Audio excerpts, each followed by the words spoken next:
สวัสดีครับบ่าวต้นครับสวัสดีครับผมสวัสดีครับ FC บอลยอดมาสุคนเนาะมาพี่น้องกินข้าวน้องกับต้นเด้อกินข้าวพี่น้องกินข้าวมือนี้เนี่ยบ่าวยอดจะถ่ายเบื้องหลังเนาะหลายคนเห็นบ่าวต้นไปถ่ายคลิปไปนู่นไปนี่แบบว่ากินหรูอยู่สบายบ่เนาะบ่าวยอดอยากให้เบื้องหลังวิธีการ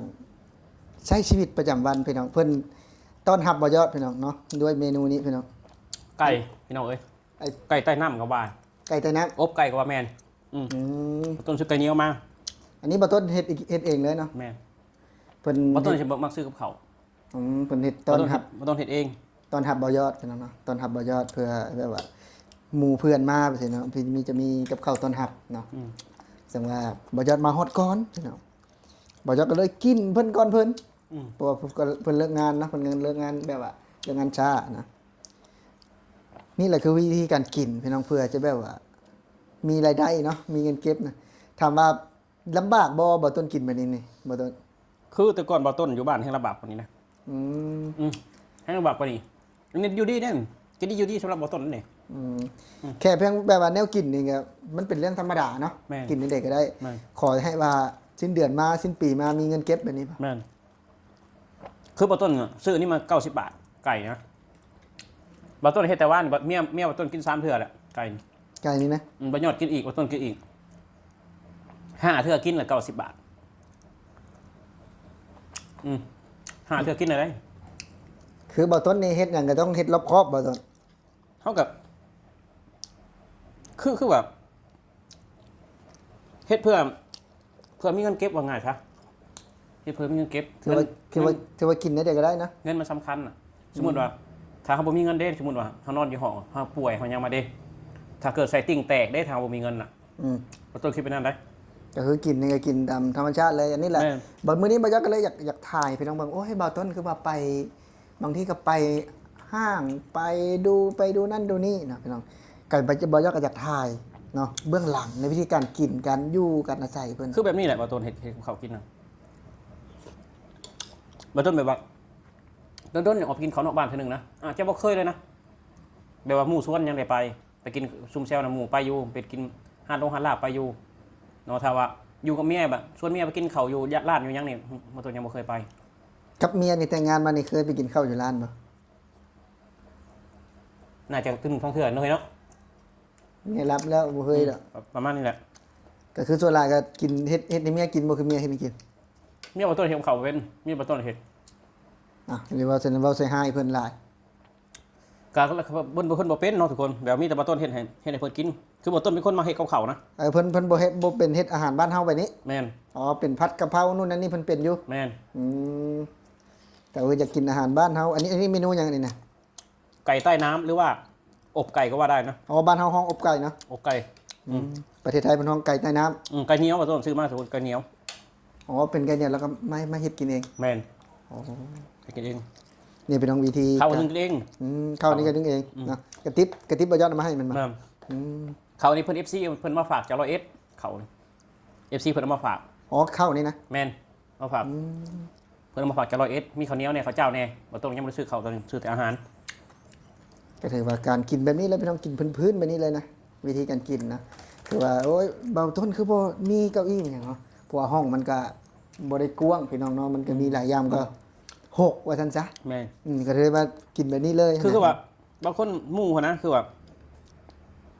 บ่ต้นประหยัดแท้อยากกินประหยัดหลายมันเป็นเฟรเอาใส่บ่ต้นนี่แบบหมู่รอบๆข้างแถวๆนี่แหละแบบว่าอันนี้เอาตัวอักษรมีบอกให้เพื่อนมาเห็นมาคลิปบ่ยอดบ่เจ้าบ่ได้เบิ่งดอกแบบว่าอยากกินประหยัดหลายแบบว่าปัตตาสิเอาไปนำบ่บางคนหมู่ถามหมู่ว่าบ่ต้นนะว่าบ่ต้นประหยัดจังได๋แบบนี้ก็อิ่มแล้วสำหรับบ่ต้นนะบ่ต้นบ่ได้ประหยัดคือบ้านเฮานี่เป็นเดือนยังบ่ได้กินน่ะแน่นอนเฮาอยู่บ้านเฮานะคือว่ากินประหยัดแท้บ่ต้นวะบัดตายสิเอาไปนำบ่หมู่บ่ปานนี้เอาจังไปเอาเงินบ่ต้นตอบเขาว่าบ่ต้นบ่ได้อ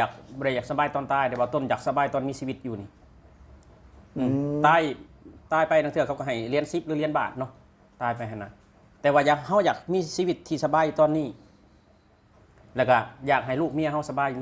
ในตอนมีชีวิตอยู่นี้อยากให้แบบว่าชีวิตที่มั่นคงอยากให้เวลาป่วยเวลายังก็มีเงินรักษาอย่าว่า เฮาอยากได้หันได้นี่เนาะที่แบบว่าเฮาอยากได้เฮาก็มีเงินซื้อนะนั่นคือชีวิตที่มันคงของบ่ต้น ก็คือกินเฮาก็ปกติเนาะ ก็แบบนี้ว่าต้นกินบ่ได้กินรู้อยู่แพงเด้คือว่าเฮาต้องคิดบ่ว่าเฮาเฮ็ดงานวันละจักบาทเฮาเฮ็ดงานวันละ350350เฮาไปกิน400มันติดลบได้ติดลบ แต่ซื้อบัดนี้นี่ซื้อ300เฮาสมมุติว่ารวมหมดอีกประมาณจัก100นี่ทั้งเฮ็ดทั้งกับข้าวทั้ง ก็สิประมาณ100นึงแหละ มัน100นึงกินได้จักครับบัดนี้ เมียบ่ต้นกินแต่มื้อวานตอนเที่ยง กินไปแต่เมื่อวานตอนเที่ยงพี่น้อง ตอนเที่ยงกับตอนแรงแล้วก็ตอนเช้าตอนเที่ยงอีก4 ยังเหลืออยู่ 4มื้อ บ่ยอดมาได้กินอีกพี่น้องเนาะบ่ยอด 4 กินแล้วเนาะตอน90บาท ตอนเอ๊ะ 90บาทเนาะรวมทั้งตะไคร้พริกก็ประมาณ10บาทเป็น100นึงเนาะ100นึง ถือว่ากินนี่อิ่มเนาะ แม่น ก็คือวิธีเก็บเงินกับมันบ่ได้มียากหยังมากมายเนาะแค่แต่แบบว่าเฮา วิธีเก็บเงินมันบ่ได้ยากเลยทุกคนคือแบบใส่ให้หน่อยหาให้หลาย มีเท่านั้นเนาะ มีเท่านั้นวิธีเก็บเงินถ้าว่าบ่ต้นว่ามีเงินหลายบ่รวยบ่ก็คือแบบก็บ่ได้เป็นหนี้เป็นสินไผก็โอเคแล้วชีวิตแม่นบ่ล่ะคือบ่ได้เป็นหนี้เป็นสินไผเลี้ยงครอบครัวได้ก็คือว่าโอเคแล้ว กินอิ่มนอนหลับเนาะ ถ้าว่าเฮาบ่ประหยัดถ้าเฮาบ่ขยันให้บ่มีเลยอ่ะทุกคน เนี่ยพี่น้องนี่เนาะมาต้นเพิ่นจำกินไปนี่เลยเนาะหลายคนก็สิอื่นน้ำลายน้ำบ่ต้นนั่นนี่เนาะบ่ยอดยังอยากอีกเด้พี่น้อง บ่ต้นบ่ต้นกินนี่กินข้าวนี่พี่น้องสร้างฮู้จักกันมาเกือบ2 ปีแล้วเนาะกับเพิ่นกินเนี่ยเป็นหมู่ผู้หนึงที่กินแบบว่ากินแซ่บกินหยังก็เป็นตาแซ่บเนาะบ่ต้นกับบ่แจ๊บพี่น้องกิน คือว่าวิธีของคนลาวเวลากินข้าวเวลามีแกงแบบนี้ อาหารใส่ไรก็ยาต้องได้จ้ำมันแซ่บแซ่บ คือกินข้าวนี่ต้องได้จ้ำเนาะ แม่น จ้ำน้ำ มัน น้องมิสาเพิ่นก็เริ่มงอแงแล้วเพิ่นเลิกงานมาเนาะเลิกงานมากอะมานั่งกินข้าวอยู่เฮือน แม่นตอนเห็นงานกินข้าวอยู่บนงาน อ๋อเจ้าแกเลี้ยงบ่ตอนนี้ครับ คือเขาอยากเนี้ยเขาก็ซื้อมากินเขาอยากให้ซื้อมากินกับเท่าแก่แน่สมมติว่าซื้อข้าวกล้องกับเท่าแก่กล้องนึงข้าวกล้องนึง มันไปจ่ายไปเลย คือเท่าแก่จ่าย เอาเวลาไปซื้อข้าวกล่องมานะ เงินอยู่ในห้างจ่าย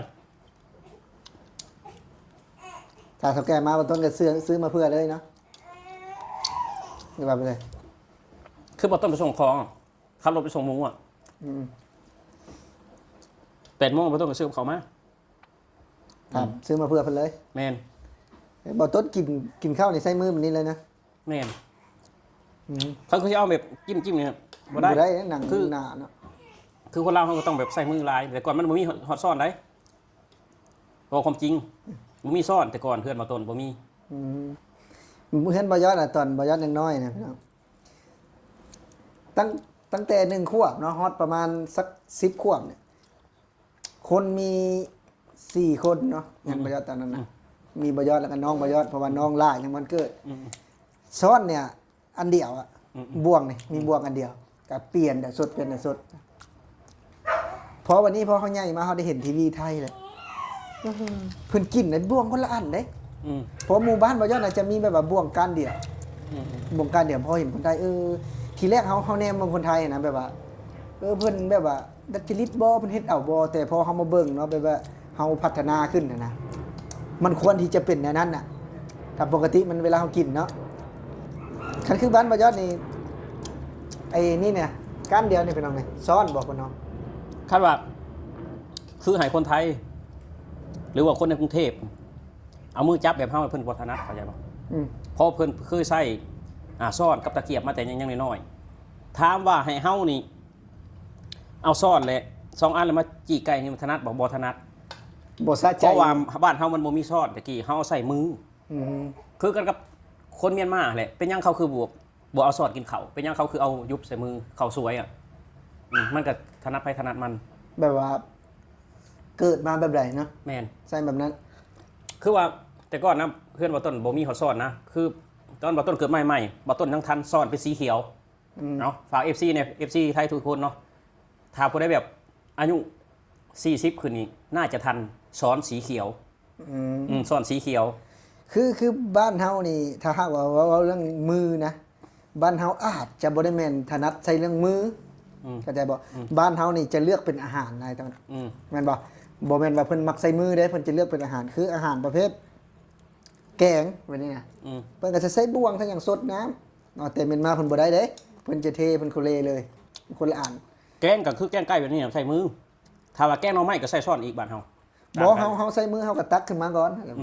เฮาบ่ได้อันนั้นเด้เพิ่นกินเพิ่นจะโคเลเลยบ้านเพิ่นน่ะมันก็คนละสูตรบ้านเฮาอาจจะด้วยกันบ่มีซะมากกว่าบ้านเฮานะซ้อนตะกี้เพิ่นจะใส่มือนะ คนเหนื้อบ่ต้นก็เห็นอยู่นะคนเหนื้อนี่ก็ใส่มือกินคือกัน บางจังหวัดนะกินคือคนเมียนมานะใส่มือ เอากับมันภาคเหนือก็บ่ติดกันเป็นมาแบบนั้น คือเห็นบ่ต้นเห็นในช่อง YouTube บางคนหนึ่งเนาะใส่เพิ่นกินใส่ใบไม้แล้วก็กินใส่มือเห็นอยู่ เอาบ้านเฮานี่เขาก็วันเวลาเฮาไปทุ่งนานะเวลาเฮาบ่มีเฮาก็ยังบ่ได้ค่อยใส่มือนะเวลาสดน้ำสดหยังนะ เฮาก็เอาใบตองอะบ่ยอดเอาไปหน้าใบตองใบอันนั้นนะต้นมักนั่นนะคนไทยเพิ่นฮ้องหยังก็ต้นใบมักนั่นนะ ไปยัง อยู่ทุ่งนาบักส้มๆมานะเฮากินนะ เที่ยว บักส้มๆมันเฮากินอยู่ทุ่งนานะมันเป็นบ่บักข้อ